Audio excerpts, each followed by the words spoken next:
পবিত্র মাহে রমজানেও গরুর মাংসের দাম ছিল ৬০০ থেকে ৬৫০ টাকা কেজি।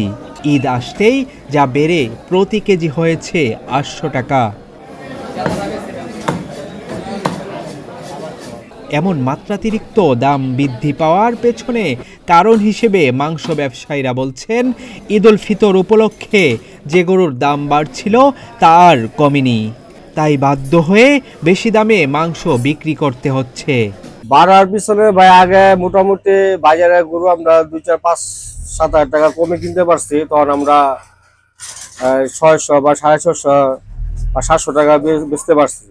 আর এখন বর্তমানে এই ঈদের সপ্তাহখানেক আগে থেকে গরু বাজারটি একটু বাইরে গেছে, ৮-১০ হাজার টাকা বা ৫-৭ হাজার টাকা বাড়তি। ওই হিসাবে আমগো মাংসের দামও বাড়ায় বিক্রি করতে হইতেছে। বেতন চাল ৭৫০ উপরে কিনা পড়ে, ৪ মণ গোছ ১,৪৪,০০০ কিনা, হিসাব করেন ৭৭০ টাকা কিনা পড়ছে। ব্যবসায়ীরা বলছেন, ক্রেতাদের ধরে রাখতে ভালো মাংস দিতে হয়, তাই অনেকের মতো কম দামে মাংস বিক্রি করলে লোকসান গুনতে হয়। ওইটা মনে করেন মাথা কলজা গেলে মেগেলে আতরি মাতরি মিক্সচার করে আর চবরি মবরি মিক্সচার করে ওই গোছ আমরা মাংনা দিলেও আমগানো খাইতো এই এলাকা, যদি মাংনা দেয় তাও খাইতো না। আমাদের এখানে ভালো কাস্টমার আসে, ওই ১ কেজি গোছ কিনবো, চয়েস হলে কিনবো, নাহলে কিনবো না। ওই আছে না যে বানায় থুয়া দিলাম বুড় কইরা, এরা ওই ১০ কেজি ১৫ কেজি, আমাদের এখানে এক ধরনের কাস্টমার না।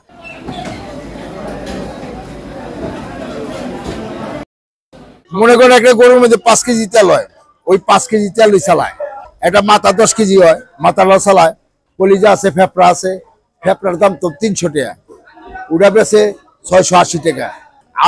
আমগুড়ি স্যার সবই আলাদা হয়, আপনি যেটা পছন্দ হয় এটা নিবেন, পছন্দ না হয় এটা ছুঁয়ে দেবেন।